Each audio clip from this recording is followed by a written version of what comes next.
Okay, and we're live. What's up, y'all? Welcome back to the Jenner Show broadcast. Today's my special guest, Sexy Stan Smith. How you doing, man? I'm doing excellent. How are you doing? Good. How are you? Question I got for you is, how did you start wrestling? How did I start wrestling? I started up in about April 2017. It was kind of just like after like a little bit of a depressing time, wasn't sure where I was in the world or in the right headspace, and having a good talk with my mom. My mom just bluntly put it out there, just kind of told me, just do it. Like you'll end up regretting it if you don't at least try. And Yeah. it's always something I wasn't 100% sure with, but it's been the best decision I've ever made. All right. When you first started wrestling, how did it feel when you first had that first match? At my first match, a bit of a relief, but extremely nervous.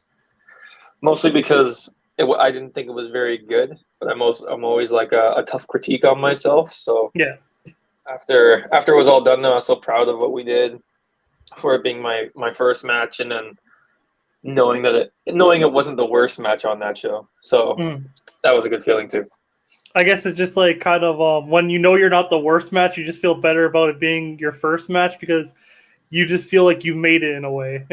Yeah. It's like it totally didn't shit the bed there. A little bit of backstory on your character and how you got it. So as far as the character goes, I wasn't ever certain on what I would be. I'm sure going into pro wrestling, my last thought was going to be, oh, I want to be this sexy Shawn Michaels, Rick Rude type character. That was definitely not my thought. Yeah.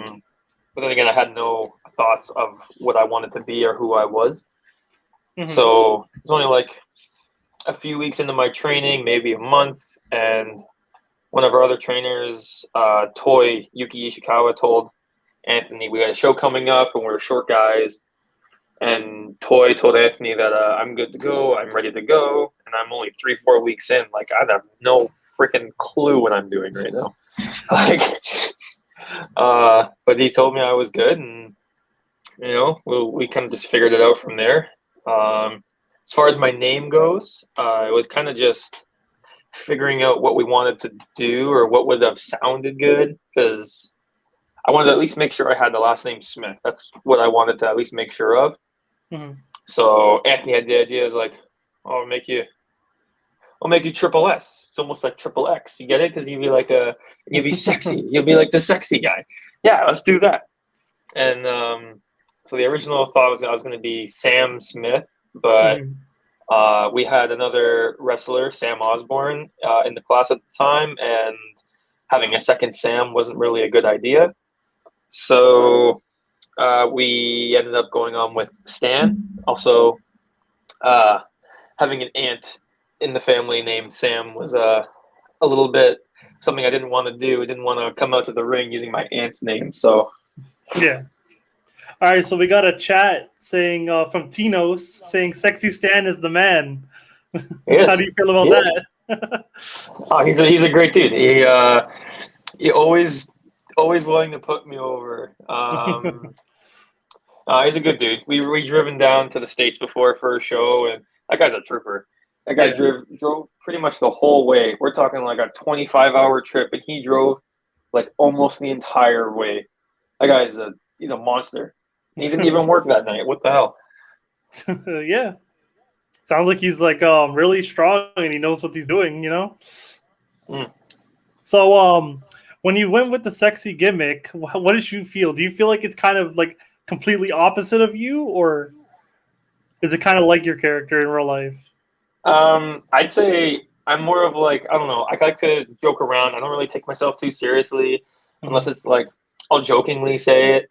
Like I don't know. I don't know. I like to think I'm pretty humble. I don't take myself too serious. But as far as the sexy thing goes, I never would have thought myself to be this sexy boy toy. So to be given this was a complete polar opposite of what I had envisioned. But I'd say now I think I got a pretty good handle on it. Watch a lot of tape of a lot of wrestlers I didn't think I would watch. Like your Rick Rudes or what's it called? Like a Gorgeous George or Dark Side of the Ring did an episode on him. He got murdered or something. Well then, So um, hopefully I don't follow those exact footsteps. yeah, that would be pretty bad if you follow those exact footsteps. Yeah. So, how does it feel fighting in front of a crowd like every month when you went to the Battle Art shows? Oh, at first, super nervous, not sure, but then like, I don't know, you start to build your confidence the more you do it, and now I'm like, I look forward to it, and I just kind of like focus on the task at hand. I want to make sure I have the best match on the show. Doesn't matter who's on it. I want to make sure I have the best match possible. Yeah, I remember having to one of the first Battle Arts Pro shows I was on. I wrestled Forza, and the match right after mine was it right after mine? It was either right after or right before it. I think it was Josh Alexander against Always Right Ryan Wright, and oh my god, just knowing that his match was either after or right before mine was so stressful that the Impact X Division champions on right near me, and I'm gonna have to follow or put on something that he's gonna have to follow. I'm shitting my pants. Yeah, it must be nerve-wracking knowing that like people that are a little bit higher than you to going after you, just like you got to put on a good show to make sure that they don't get bored of your match, right? Yeah, I got to show him out. I got to put on a better match than Josh Alexander. That's a hard task to do. Very hard task. So, a little bit of backstory into how and when you started training. So we started up in April 2017. I know I started roughly around pretty much at the exact same time as Bianca Corelli, Anthony's daughter. We started roughly around the same time. Not that long after, Amy Crimson joined. So like it felt pretty good knowing that like I wasn't just the only new kid there. Like people were joining pretty consistently. And Bianca and Amy have both done very well. They're both progressing very well, and they're pretty much the top of the women we have right now. So, and I mean, I'm still light heavyweight champion after all this. You know, longest reigning, barring COVID. I still think I'm doing pretty darn good. So, you know, not bad. Because of the pandemic, obviously, you haven't been able to wrestle. So, how do you keep in shape, and how do you keep your mindset right? Just kind of focusing one day at a time. I can't focus on like in-ring things. I can only take ideas. Like I have a notebook right next to me right now that I jot ideas, or I think about psychology or like what to do and what not to do kind of thing. Only thing I can focus on as far as wrestling goes is making sure that I'm doing my part. I'm staying healthy, I'm staying fit, I'm staying active, and I'm trying not to go completely insane in this whole time. So you said you've been training since 2017, right? So what have you learned in the last 3 years of training that you haven't learned before? To not do everything, if that makes sense. Okay. To like just because you know a 450 splash and a shooting star press does not mean you have to do it every single match.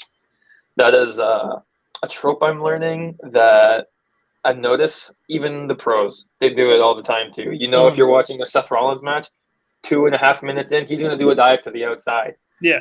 You're watching a Hangman Page match, he's going to do the big top rope moonsault onto the outside of the ring, right?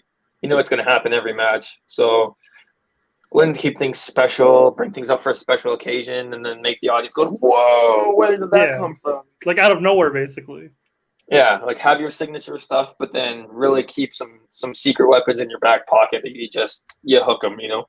Yeah, because like if you do the same exact, like the move crazy the first time you do it, but then the next time you do it, it's like, okay, well, he's done it before. Now it's kind of like, we know when he's going to do it. You know what I mean?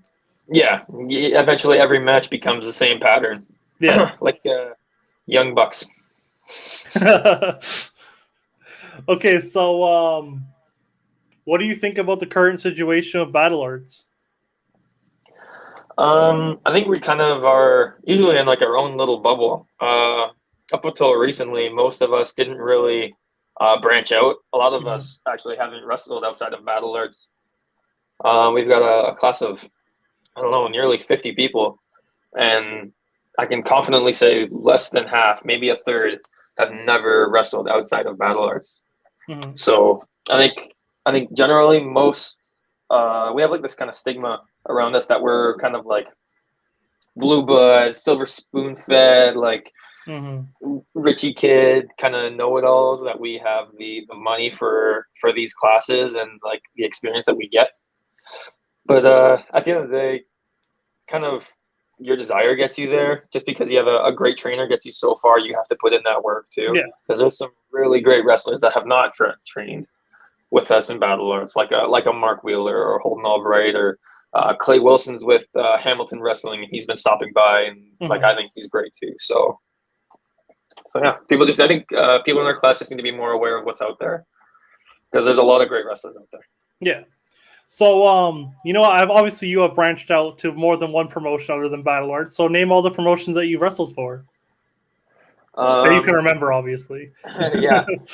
So there's Junction City and Barrie Wrestling that I wrestled with in Ontario. Barrie Wrestling was on part of the Christmas special last Christmas. I've done some extras work for Destiny and 365 Pro. I've gone to the States a couple times to go with Excellence and to also be with Sanctuary as well. It's all a fun time. It's all a new experience, and I learn new things and meet new people. It's all fun. Rainbow Pops Gaming asked him to tell about the story while driving back with Tuno from Junction. The story of driving back. I know we stopped off. We mostly Tolos just tells us old stories of his glory days. But hit the camera. Sorry? No, I hit my camera. Sorry. So mostly Tina just kind of tells us old stories, and it's just kind of a good time. But we had a weird little pit stop at some random like dive like store, and Tolos was trying to get Amy Crimson to buy this weird, like, I don't even know, it was like some Oriental type dress, and he's like, you could cut this up and make this part of your gimmick. And I'm like, there's no way. She's like this like gangster Halton chick. She's not gonna wear this kimono. All right, so what would you say your difference is wrestling in Battle Arts Pro and wrestling for other promotions? I'd say the major difference is like you're not kind of around a lot of people that you know. You'll see a lot of the same faces, like a Clay Wilson or a Gabriel Fuerza or his whole group with Lexi Nicole and all those people. You'll see a lot of the same faces, and then you'll see a lot of new faces, new fresh faces. Yeah. And it's just cool. It lets you know kind of like who's kind of trying out there, who's more local to this area, you know. Like, I know I forgot to mention North Bay, but I met so many new people from North Bay. And yeah, it just kind of opens your eyes. There's so many more people out there than you think, and they all get taught something different that can teach you something different, or you can learn from them also. Okay. Yeah, that makes sense. So what do you miss the most about wrestling right now? I'm gonna be the one person that says this, but I miss bumping. I miss falling. I don't know. I feel like the second those doors open, I'm gonna be there, and I feel like I owe Battle Arts like 50 bumps for I don't know, all the excess cheat meals and I don't know, extra M&Ms I might have eaten when I shouldn't have. But yeah, I miss the bumping. Obviously I miss the people. You know, the wrestlers and the students that I'm training with. I miss them too. It's just a fun time. It's a lonely time, and yeah, you know, need to keep in touch. Okay, so another question I have is a little bit of backstory to how you started wrestling or how you found wrestling. So found wrestling through my father. My dad was always kind of like a pretty regular wrestling fan. So I'm like walking around the apartment, like not able to sleep at like 3 or 4 years old, and I see Monday Night Raws on. My dad's like, this is like late 90s, so we're talking like major heyday Attitude Era. Yeah. My first memory, at least, it might not be the first one, but my first memory is Undertaker's got Stone Cold up on the cross. He's like crucified him up over the stage, and I didn't even know what death was, but if I did, I'd probably be pretty confident that was the first time I'd ever seen someone die on screen. So That was a crazy scene. Like I remember that. Yeah. Well, obviously I wasn't born yet, but I was watching it like years after, and just like I don't know how WWE got away with that, and then to see what they are now, it's completely I know. different. Yeah, nothing at the time. So, personally, what do you like to watch when it comes to wrestling? I'll always kind of dabble or watch into everything. I think the more I kind of just adapt and learn, I kind of just want to pick certain things or certain wrestlers I want to watch. Mm-hmm. If it's a live show, I'll watch like the whole thing, but like I might scroll through my phone through some of the matches or something. But if it's something I pay attention to or catches my eye, I kind of use it as like a learning tool. Like I said, I have my notebook here and I take notes on so many different matches. But yeah, I watch everything. I'm mostly a WWE guy, but I love watching New Japan all the time, and Ring of Honor does some really great stuff. I love their pro wrestling stuff that they do. Okay. So that's like it's so new and just different. Yeah. Okay, that makes sense. So, any funny stories about your traveling or just wrestling in general to share? So when I mentioned I went to Sanctuary in the States down in Pennsylvania, there was a show that they put on. So every month they have like like a theme to all their shows, and this show happened to fall on Gay Pride Month. So Gay Pride is like LGBTQ and like the whole 9 yards was going on. So most of the show was like ridiculous squash matches just for fun, or like instead of like a lingerie pillow fight, they'd have like a drag queen like wig tearing contest or something, like something fun like that. That was the first show I've ever main evented, and the first show I've also ever been a heel. I've never been heel, and I never main evented before, so it was like a whole new experience, and it was a whole lot of fun, and just a whole lot of extra pressure. Yeah, definitely. So generally, it's kind of common knowledge in wrestling as a performer that you shake the hand and you meet and like give like a formal introduction as to who you are to like everyone you meet. It's just a respect thing. You just do it. Yeah. So as I'm leaving, I'm doing my rounds. I'm going through, and there's one of the wrestlers, one of the performers, gives me the handshake and pulls me in close and just like it's kind of like hitting on me. So like rubs my back and like gives me a big old. You smell good too, and that made me so uncomfortable. I know they weren't meaning anything by it, but like I just didn't want to offend them. No, maybe things are different. I don't know. So it was an uncomfortable experience, but clearly I have a story from it, so I'm never gonna forget it. So yeah, definitely. So, but at least it's like after wrestling a match, you smell pretty good then. Yeah, so. I know. I must be sweating some new fragrances. Like I can make a product out of this. Sexy Sand cologne, just get your sweat and that'd probably be pretty nasty, but I mean, people like it. Yeah, Staniel number 69. You might as well get some type of brand from it. Yeah. Okay, so what are your personal goals for wrestling or outside of wrestling? Personal goals for wrestling. So I set a goal. I have like a wish list, a to-do list of things I wanted to do this year. Yeah. Because of the pandemic, I haven't even gotten into a wrestling ring since like November of last year. So yeah, it's been tough to try and hit these things I've wanted to do. I mostly just want to wrestle a lot of people I've never been with before. Like I said before, there's so many good wrestlers out there that I haven't even like touched the surface on. Yeah. Like a Mark Wheeler and a Holden Albright and Clay Wilson, just to name a few, but there's way more out there. I was like this close to being on the Destiny show last September until like injuries happened and things had to be changed up. So like I missed out, but I'm hoping I can get back to where I left off and, start my increase in my rise and going through the ranks. My main goal is if I can pay my bills off of wrestling, like I'm happy, I'm set. I don't need to be in WWE or New Japan or wherever. Obviously, those are goals of mine, but if I can at least pay my bills, then I know that I'm doing something right. Oh, definitely, because I feel like you're definitely an up-and-comer. You're definitely going to be a future star because you have the look and you have the personality, in my opinion. So, thank you. I appreciate that. I feel like you're going to definitely go places. I have to. So, any hobbies outside of wrestling that you do? Biggest hobby, I say working out just kind of makes me feel at home. It eases my mind.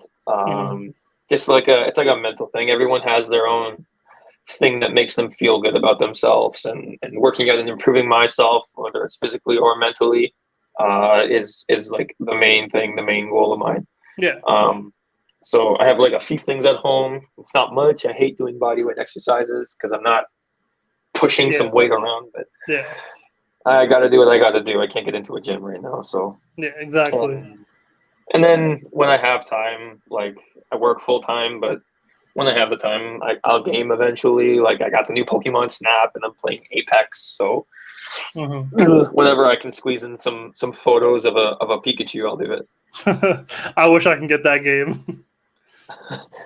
It's fun. I've been waiting for that for so long. I haven't been able to get it yet. No? Nah, man. Oh, I'm loving it so far. All right, so possible dream match that you want in the future? A dream match I want in the future. So, like I said, of like current Ontario guys that I've never been in the ring with. Those are obviously on there. My biggest one, I want to wrestle like mainstay, like high flying acrobat guys. I always kind of kept telling myself in my head, like you have to keep pushing for this because Rey Mysterio is getting pretty old up in age, and there's only going to be so much time you have until you can wrestle Rey Mysterio. So you got to do it before he retires. You got to get in with Rey Mysterio. And then the stupid pandemic hit, and you're like, "Holy shit!" I was like, "Shit, I'm back a year. Like, who knows where I'd be right now if there was no pandemic, right?" Exactly. I'd be his partner, not his son. I don't know. Battle of the Sons. Exactly. We'll make Sexy Stan Smith his son. Yeah, exactly. Stan Mysterio. I can see it. Okay. But so yeah. So would you like any stipulations or just say 1-on-1? No. I like just a straight one-on-one match.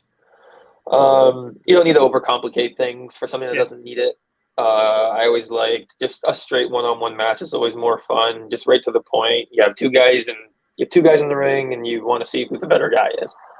You don't need the nonsensical things. You don't need the death match stuff or a steel cage or even a ladder match. Because if you want to tell like a good story, you look at all of history.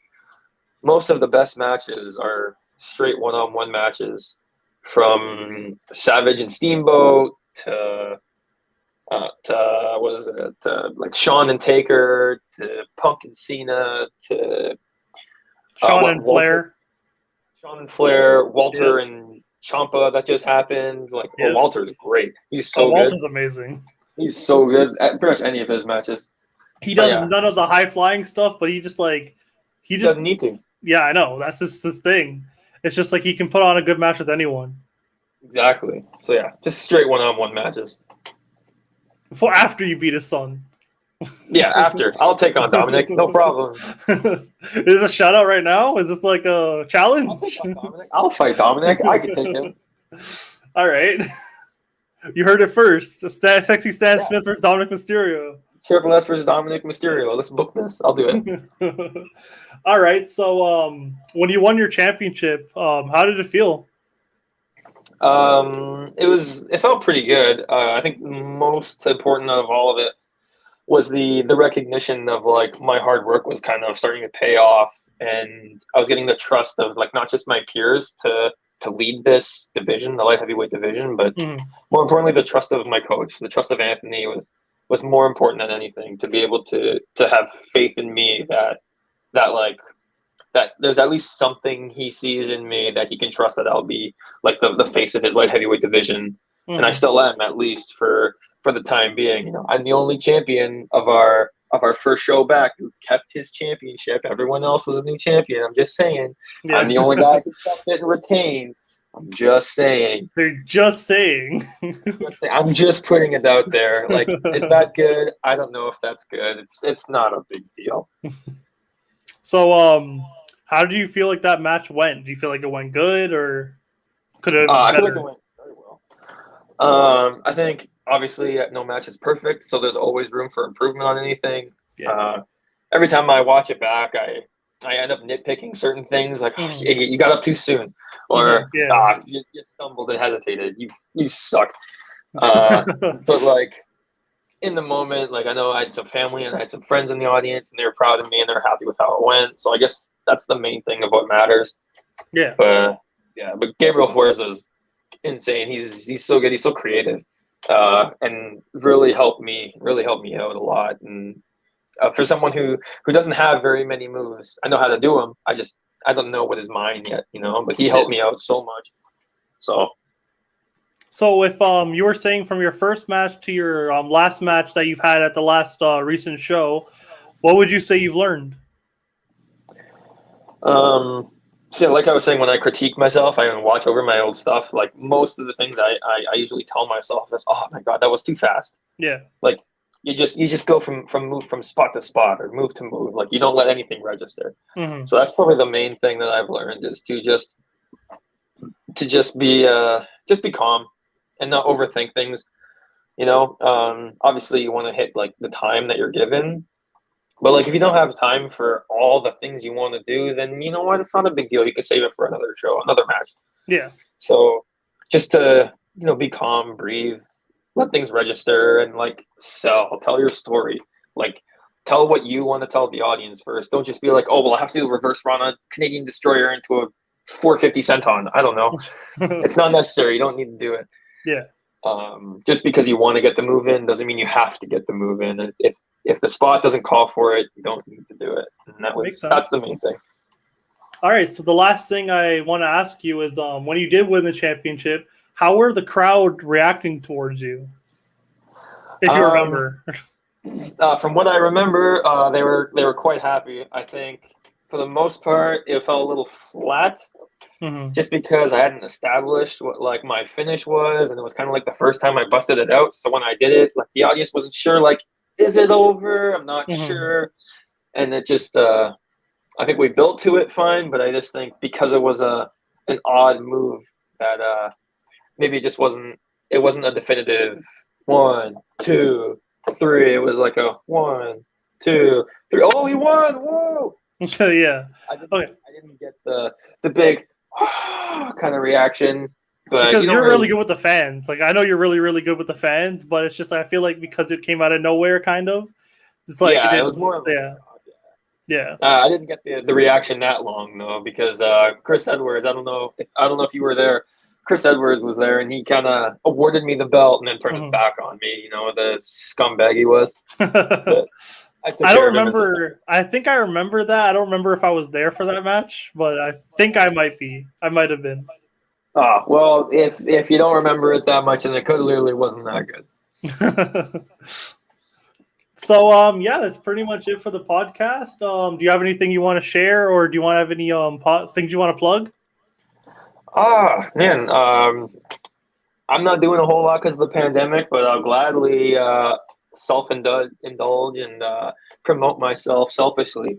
So on Instagram, I am at Triple S Wrestles. It looks kind of funny, but it's like triples wrestles. And on Twitter, I am at SmittyGun, SmittyGunn. And if you got time, give a shout out and a follow to this podcast. It's doing very well. It's very new, up and coming, just like this young stud here. And yeah, I guess I can also give a thank you to FTI Studios. They're called From the Inside Studios. They're very cool, you know, little community of like content creators that are like very warm and welcoming, and they're all over the place. Whatever your taste is, you can find something from music to wrestling to graphic design to Twitch and YouTube streams. You know, they pretty much have it all. So yeah, definitely shout out to them because they definitely just started promoting me today, actually. So, they're very warm and very welcoming. So it's nice. It's nice. Yeah. So so basically that's pretty much it for this podcast. So stay tuned for Thursday when we have a podcast with Beef, Sexy Stan's actual brother. You got my brother on here? Damn right, man. Why didn't he tell me? My own brother's kayfabing me. What the hell is that? Well, actually, for a dream match, I never got to wrestle my own brother. That could be in the works. We might be talking about that Thursday, so you guys don't want to miss that. Oh man, Could happen. We'll see. All right, so thank you for being on my podcast. I really appreciate it. And yeah, that's pretty much it for that. So see you later, guys. We out. Take care. See ya.